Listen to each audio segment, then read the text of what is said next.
যে সমস্ত পরীক্ষার্থীরা আগামীকাল অর্থাৎ সোমবার মাধ্যমিক 2025 পরীক্ষা দিতে যাচ্ছ তাদের জন্য আজকের এই ভিডিওটা অত্যন্ত গুরুত্বপূর্ণ হতে চলেছে। কেননা এই ভিডিওর মাধ্যমে তোমরা কিন্তু কখন কোন বেল পড়বে এবং যে প্রথম যে 15 মিনিটস রয়েছে তোমাদের কি কি করতে হবে এই আলোচ্য ভিডিওর মাধ্যমে কিন্তু আমি এক এক করে বলবো। তাই ভিডিওটি স্কিপ না করে সম্পূর্ণ দেখতে থাকো। দেখো, প্রথম দিন অর্থাৎ আগামীকাল সোমবার তোমাদের কিন্তু বিদ্যালয়ে দেখো 9:45-এ কিন্তু গেট খোলা হবে প্রবেশের জন্য। দ্বিতীয় দিন থেকে অর্থাৎ মঙ্গলবার থেকে বাকি যে দিনগুলিতে তোমাদের পরীক্ষা চলবে সেই দিনগুলিতে তোমাদের কিন্তু পরীক্ষার হলে প্রবেশ করতে দেওয়া হবে। অর্থাৎ পরীক্ষার যে তোমার সেন্টার রয়েছে সেই সেন্টারে কিন্তু 10টার সময় তোমাদের কিন্তু প্রবেশ খুলে দেওয়া হবে গেট।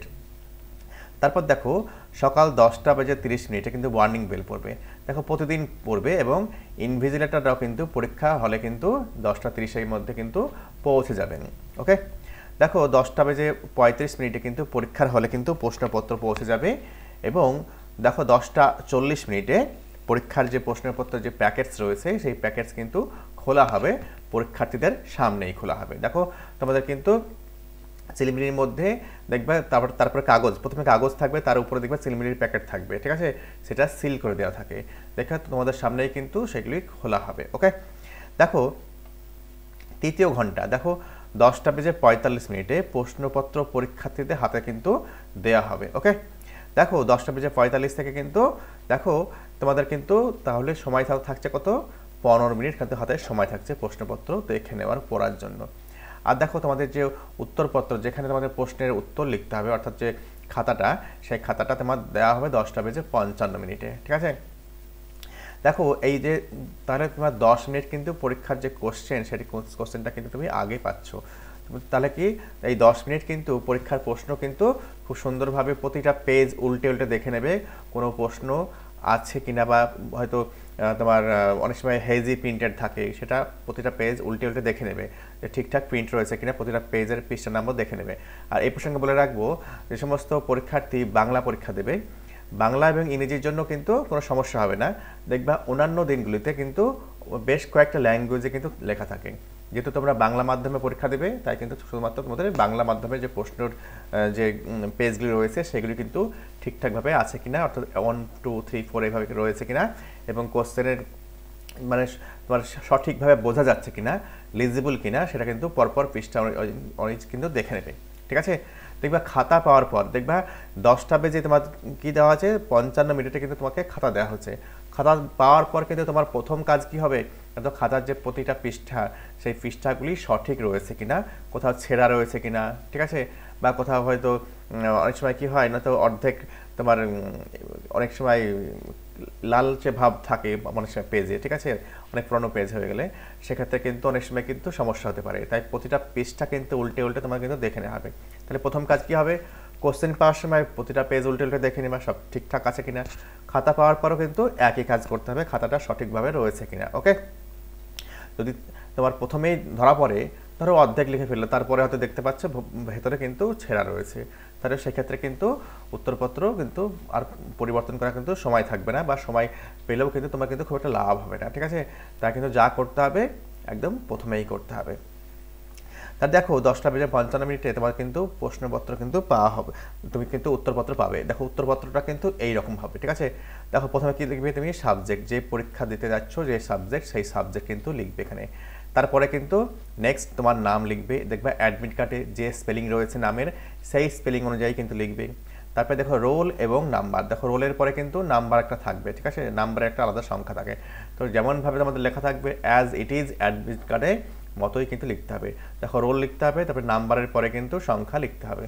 নেক্সট দেখবে তোমাদের রেজিস্ট্রেশন নাম্বার লেখা থাকবে, তো রেজিস্ট্রেশন নাম্বারটি তুমি লিখবে। তারপরে কোন ল্যাঙ্গুয়েজে তোমার পরীক্ষা দিচ্ছ তোমরা, যেহেতু আমরা প্রত্যেকেই বাংলা মিডিয়ামে দিচ্ছি তাই এখানে কিন্তু ইংরেজিতে বেঙ্গলি কথাটা লিখবে। ওকে, আর দেখো এই যে এখানে দেখো সাল লিখবে 2000, দেখো 20 লেখা থাকবে, তোমাকে কিন্তু 25 এখানে কিন্তু লিখতে হবে। ওকে, 25 লিখে দিতে হবে। আশা করি তোমাদের বোঝা গেছে এই জায়গাটাতে, ঠিক আছে। এইভাবে প্রথমে খাতাটাকে কিন্তু সুন্দরভাবে ফিল আপ করে নিতে হবে। ওকে, খাতাটাকে সুন্দরভাবে ফিল আপ করার পর তোমাদের কিন্তু এই পেজ কিন্তু উল্টানোর পরে দেখবে এই যে সিটে তুমি নামগুলো লিখেছো, এই সিটের যে উল্টো পিঠের সেই পেজে কিন্তু কিছু লিখবে না, দেখবে তারপরের পেজগুলি থাকবে, সেই পেজগুলিতে কিন্তু তুমি মার্জিন টেনে নেবে। মার্জিন কিন্তু অবশ্যই টানবে, ঠিক আছে? কেননা মার্জিন না টানলে কিন্তু যে পরীক্ষক তোমার খাতাটা ইভ্যালুয়েশন করবে তিনি কিন্তু পরীক্ষার যে মার্কস, সেই মার্কসটা কিন্তু দিতে পারবেন না। তাহলে কিন্তু দিতে গেলে ওনাকে লেখার ওপর দিতে হবে। মার্জিন অবশ্যই টানবে, ঠিক আছে? মার্জিন টানলে কী হবে, খাতাটা একটা রুচিশীল লাগবে, তাহলে দেখতেও ভালো লাগবে, তোমার কিন্তু অটোমেটিক বেশ কয়েকটা মার্কস কিন্তু অটোমেটিকই বেড়ে যাবে, ঠিক আছে? তাহলে কি বললাম, খাতা পাওয়ার পর কিন্তু নামগুলো লেখার পরে তোমার কিন্তু খাতায় মার্জিন অবশ্যই দেবে, ঠিক আছে? আর প্রথমকার পৃষ্ঠাটা কিন্তু ছেড়ে পরের পৃষ্ঠা থেকে সব পেজে তুমি লিখতে পারবা, কোনো সমস্যা নেই। ওকে, দেখো নেক্সট দেখো কি বলছে, পঞ্চম ঘন্টা। দেখো 11টার সময় থেকে কিন্তু পরীক্ষা শুরু।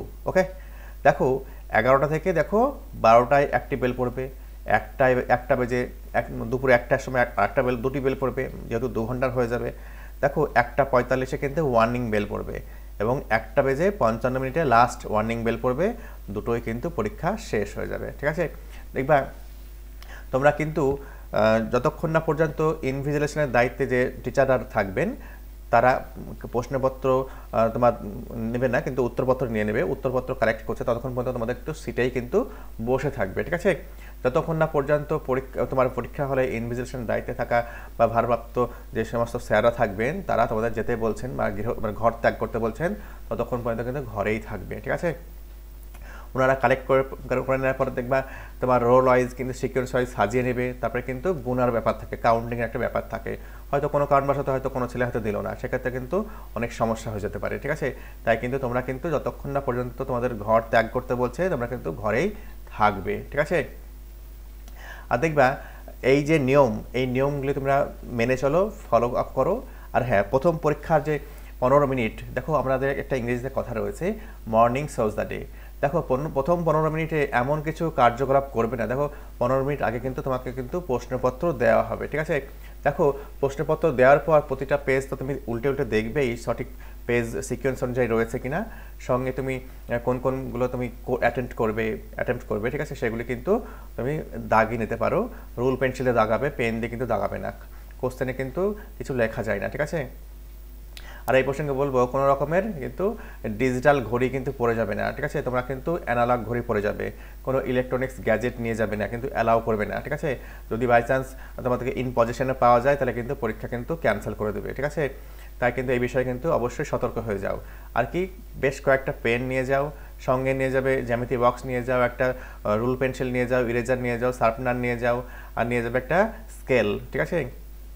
মার্জিন টানার ক্ষেত্রে অনেক সময় সুবিধা হবে, মার্জিন তোমরা স্কেল দিয়েও দিতে পারো অথবা হাত দিয়ে ভাঁজ করেও কিন্তু দিতে পারো, তাতেও কোনো সমস্যা হবে না, ঠিক আছে? দেখো এই জিনিসগুলো কিন্তু অবশ্যই নিয়ে যাবে। আর পেন কিন্তু অবশ্যই বেশ কিছুদিন ব্যবহার করা নিয়ে যাবে, তাহলে কিন্তু আমরা প্রত্যেকেই জানি, আমাদের অভিজ্ঞতা রয়েছে, প্রথম নতুন যে পেন সেই পেনে কিন্তু সুন্দরভাবে লেখা পড়তে চায় না, তাই একটু ইউজ করা হলে আমাদের কিন্তু স্মুথলি লেখা পড়ে, ঠিক আছে? এই নিয়মগুলো মানবে। আর হ্যাঁ দেখো, কমন পাওয়ার পর তোমরা কিন্তু অত্যন্ত একদম এক্সাইটেড হবে না, ঠিক আছে? হয়তো ব্রড কোশ্চেন হয়তো কোনো কারণবশত হয়তো দু একটা হয়তো দেখতে পাচ্ছ যে আনকমন এসে যায়, তাতে কিন্তু আপসেট হবে না, তাতে করে নাকি তোমার পরীক্ষার যে ওভারঅল যে পারফরমেন্স সেটা কিন্তু অনেকটা খারাপ হয়ে যেতে পারে। তাই কিন্তু অত্যন্ত তোমার খুশিও হবে না, অত্যন্ত নিরুৎসাহও হবে না, তোমার দেখবা অটোমেটিক নিজেকে একটা কন্ট্রোলে রাখবা। তখন নিজেকে কিন্তু অবশ্যই যে ওই যে সিচুয়েশনে কিন্তু নিজের মনকে কিন্তু মাইন্ডকে কিন্তু অবশ্যই ঠান্ডা রাখবে, ঠিক আছে? মন যদি ঠান্ডা থাকে তাহলে কিন্তু তোমার পরীক্ষা একদম খুব সুন্দর হবে, স্মুথলি হবে, ঠিক আছে? আর প্রথমেই যদি তুমি দেখো ঘাবড়ে যাও যে এই যে ব্রড কোশ্চেনটা এসেছে এটা তো আমি পড়িনি, কী করে পারবো, এরকম ঘাবড়ানো কিন্তু চলবে না। নিজের মাথাকে কিন্তু অবশ্যই কুল রাখতে হবে।